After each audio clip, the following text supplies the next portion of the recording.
Hello, everybody. Thank you so much for giving me this platform. I'm really excited to talk to you all.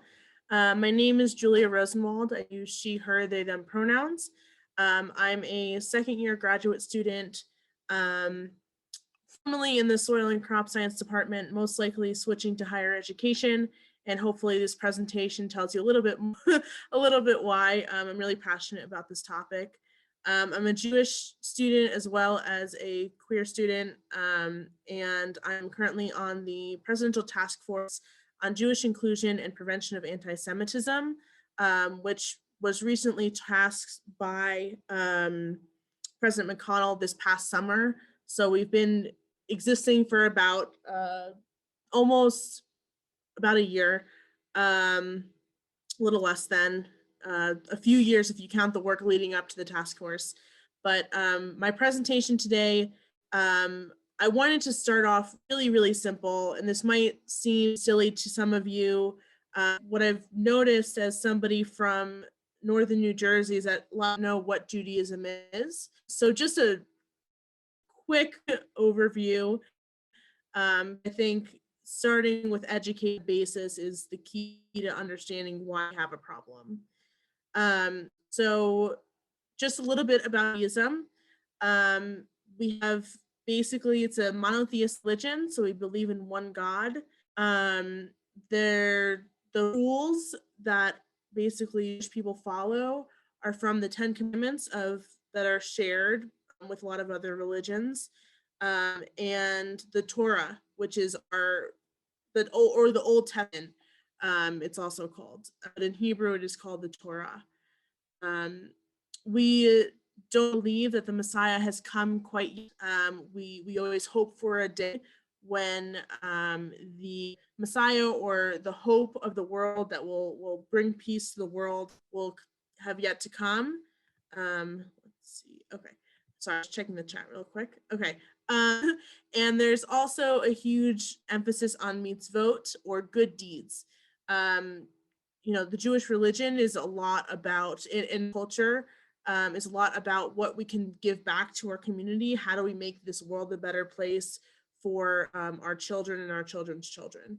So that's a very, very basic overview of our of the principles of Judaism, and I'm happy to chat more if anyone has questions.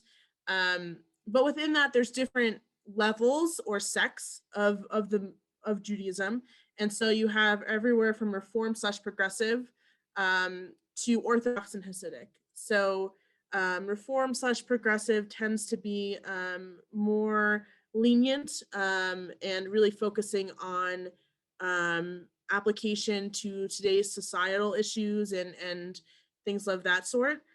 Conservative is a little bit halfway between really traditional and really progressive, and that's what I grew up with. And then you have Orthodox and Hasidic, which really focus on living to what the Torah says. So that's like a very, very large overview. And then we have some of the holidays that I'm sure some people have heard about or maybe not. Every week when God rested from creating the world, Shabbat is celebrated. And so we have big Shabbos meals, and it's really time to sit back, relax, and get to, find out about the week of your neighbor and just reset yourself. Rosh Hashanah and Yom Kippur are two of the holiest holidays in Judaism. Rosh Hashanah is when the book of life opens, and therefore you're able to repent for your sins and think about how you can make up for them and be better for next year.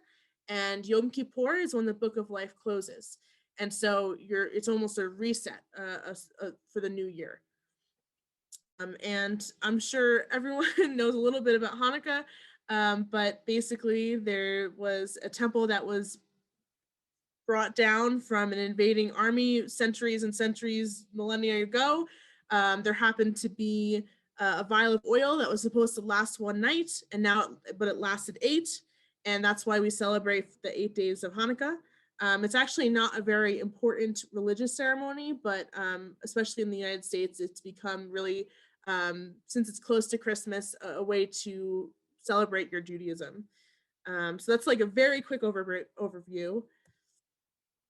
So, okay. So a little bit about intersectionality in Judaism. Um, Judaism is a culture, religion, and race, and some people don't believe in that. Some people think, it is a culture, religion, and race, but it's quite complicated. So Sephardic Jews are from Middle Eastern countries. They can be Israeli, they can be Hispanic and Spanish, and have Spanish backgrounds. And Ashkenazi Jewish people like myself have European backgrounds.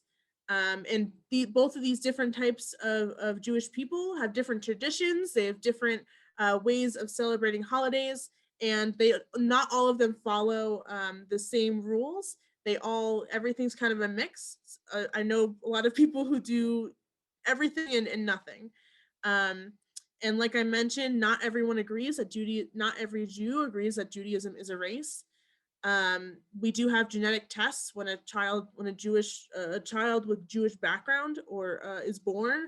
There are genetic tests that you know have to be done to make sure that the child is healthy. So, and obviously, as I'll talk later, a little bit about more about anti-Semitism and the use of genetics in a negative way as well. There are many non-white Jews. There's tons of non-white Jews. I think there's an unfortunate lack of representation, and as well as tons of LGBTQ Jews like myself. We do not all look the same, and that's something that I don't think, like I said, is represented well. But another really big topic that I know everyone asks me about is what my relationship to Israel is. Not a lot of Jewish people not everyone associates with Israel, and not a lot of people necessarily know about Israeli affairs. I know I'm no expert, and it's definitely something that I've had to explain to people, so I wanted to bring that up as well. And before I move further, I wanted to give a content link. I will be talking about racism and obviously anti-Semitism, which is disturbing to a lot of people. So I'm going to give everyone a second if you have to leave and want to come back, I'm happy to share the slides with the Graduate Student Council, and you can go on your own time, but I wanted to give that fair warning to people.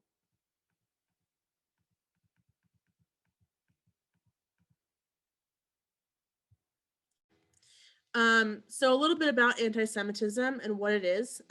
Here's the definition from Merriam-Webster. Hostility toward or discrimination against Jews as a religious, ethnic, or racial group. And from the International Holocaust Remembrance Alliance, IARA, which I resonate more with. Anti-Semitism is a certain perception of Jews which may be expressed as hatred toward Jews. Rhetorical and physical manifestation of anti-Semitism are directed toward Jewish or non-Jewish individuals and or their property, toward Jewish community institutions and religious facilities. And it's slightly self-explanatory based on those definitions. But a big question that I always like to dispel a little bit is why I'm spelling it the way I'm spelling anti-Semitism. Anti-Semitism, it's interesting because the word Semite is actually an anti-Semitic term. And so the idea of separating Semite from anti-Semitism is slowly going out of practice for that reason.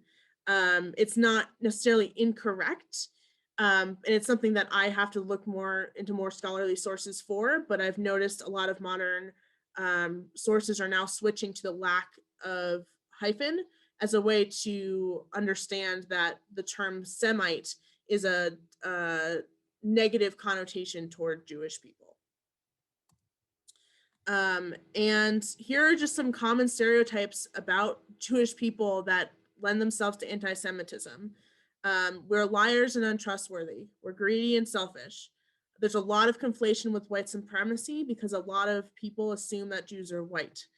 That we want to control the world is a really common one. We're collaborating with the devil or have devil in our blood. We have horns, and that goes back to that genetic aspect.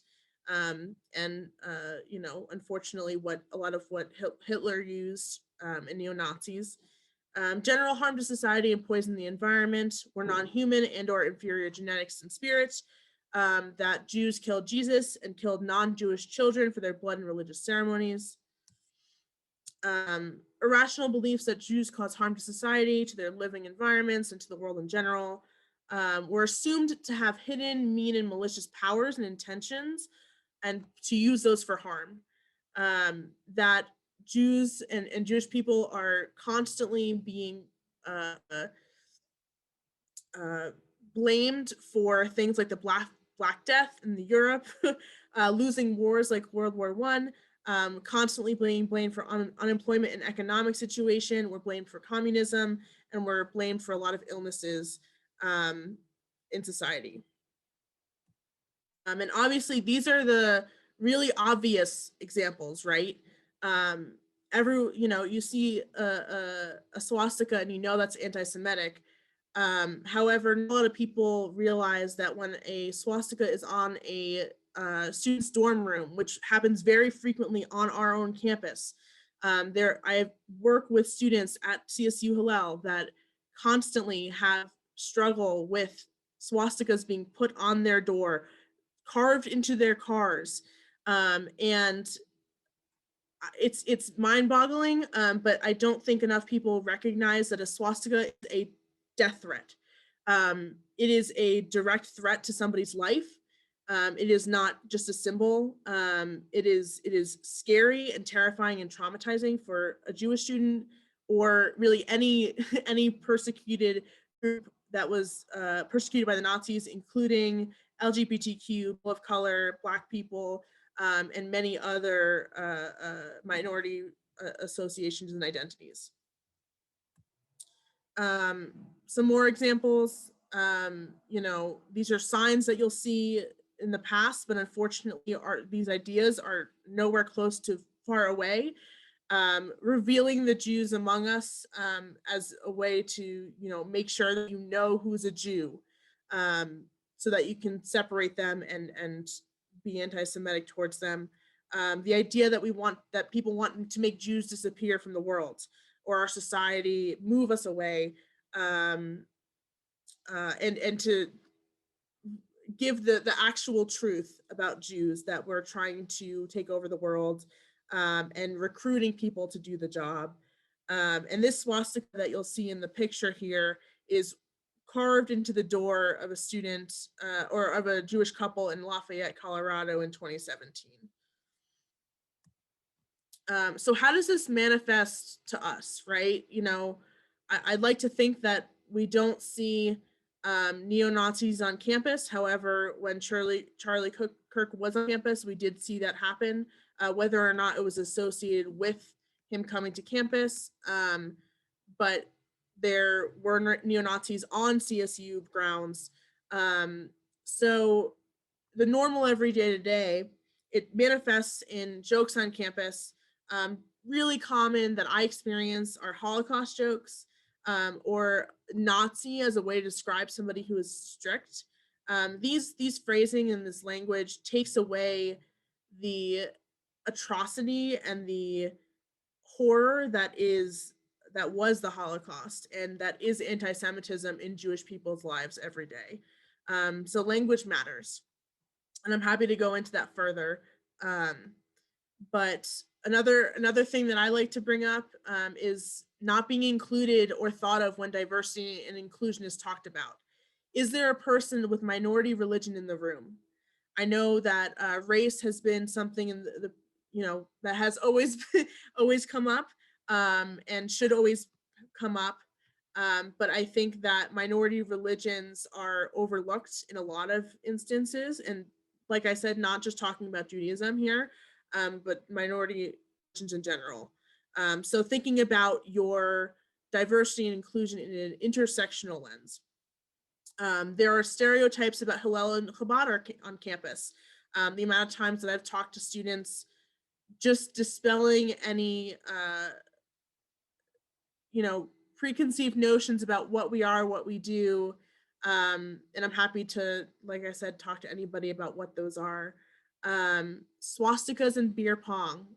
I've seen pictures. I have a close friend on campus who is, you know, an undergraduate here, and he literally has gone to parties where there's a swastika versus an American flag.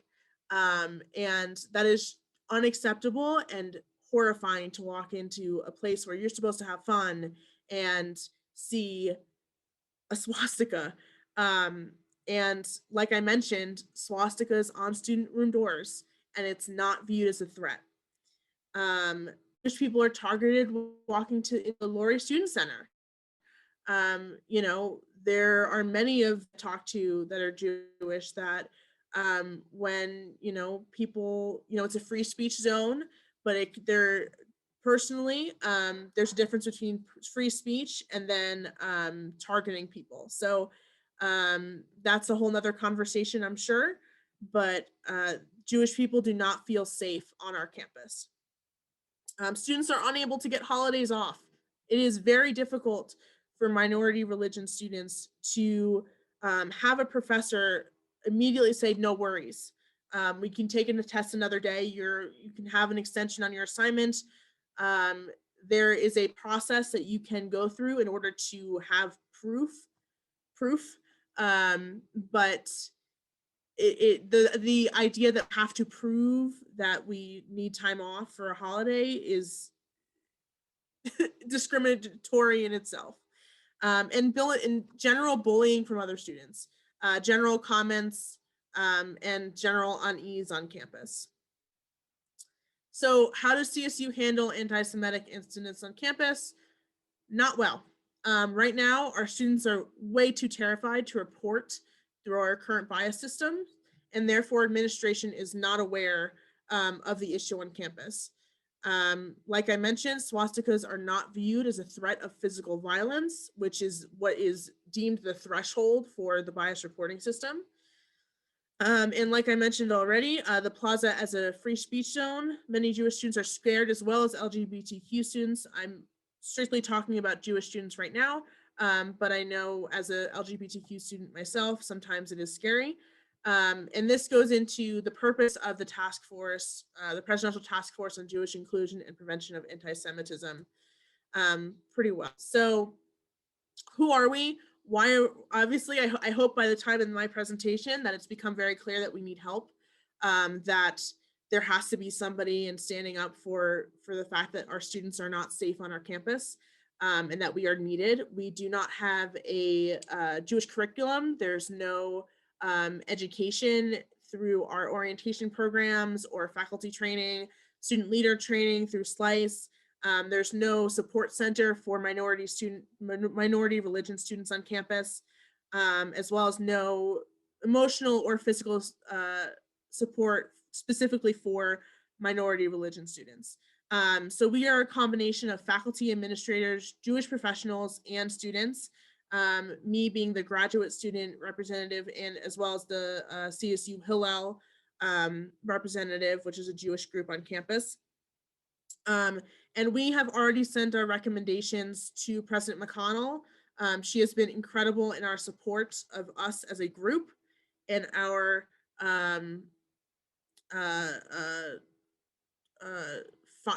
are just supporting us in general.